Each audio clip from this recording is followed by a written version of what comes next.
5-vitosen ja odotamme kovinkin noita kahta hopeaksi kiilotettua konetta. Toinen saapuu Porista ja toinen Tampereelta. Elikkä Fuga Duo tulee tänne, Suomen ainoat lentävät Fugat puolustusvoimien koulukoneet, jota on käytetty suihkumoottorikoulutuksessa, tulevat tekemään teille ohjelmaa. Ja Pauli Perttula sitten sen perään vielä taitolento-ohjelmaa Fugalla.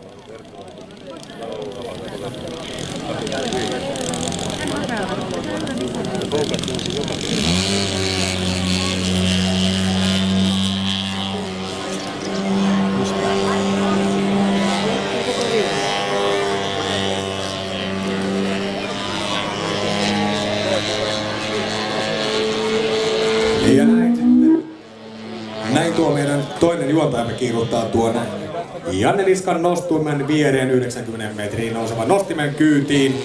Ja siellä sitten juontaa sitä. Toivottavasti tuo mikrofoni kantaa sieltä tänne alas saakka, että miltä tuolla ylhäällä tuntuu.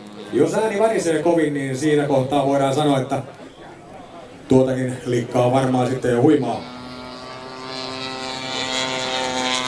Ja noin, Juhani Lauri 232 Cap, itse rakennettu taitolentokone. Normaali, ei mitenkään skaala. Skaalakoneesta poiketen ohjaapinnat ovat äärettömän paljon suuremmat ja niissä on paljon suuremmat liikkeet. Nollakoneella pystytään lentämään sellaisia lentosuoritteita, mitä oikealla koneella on täysin mahdotonta.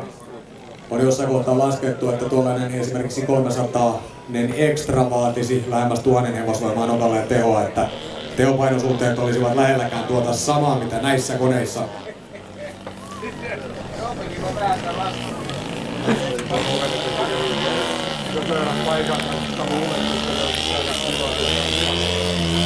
Ja tuota helikopterilennätystä, yleisölennätystä siis helikopterilla vielä tunti tarjolla teille Fugien näytöksen jälkeen.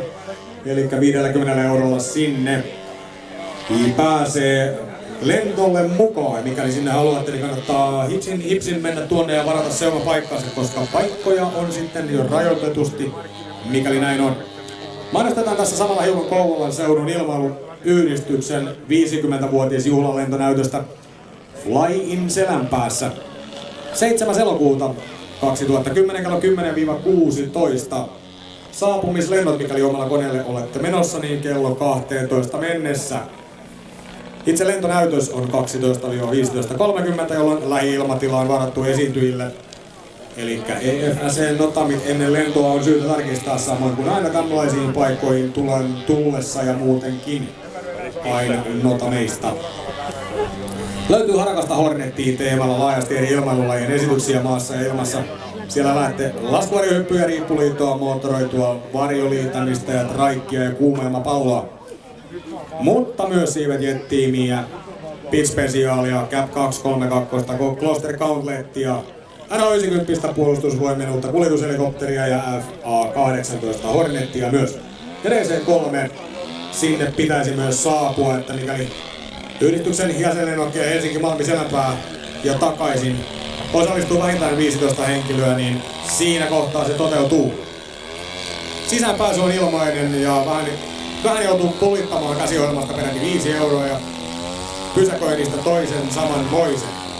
Sitten muistutusta, että tuolla myös Silsopin vieressä areenalla on Iittalan lennokki Kerho.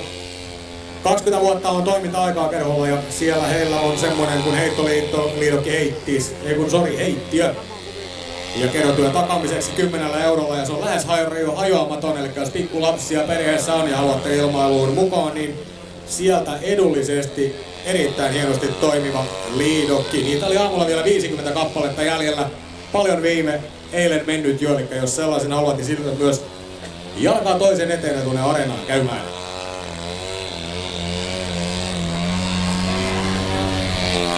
Tosiaan tuosta kapista siellä siiven kärissä on savupatruunat, jotka laukastaan sähköllä lähettimestä silloin kun ne halutaan.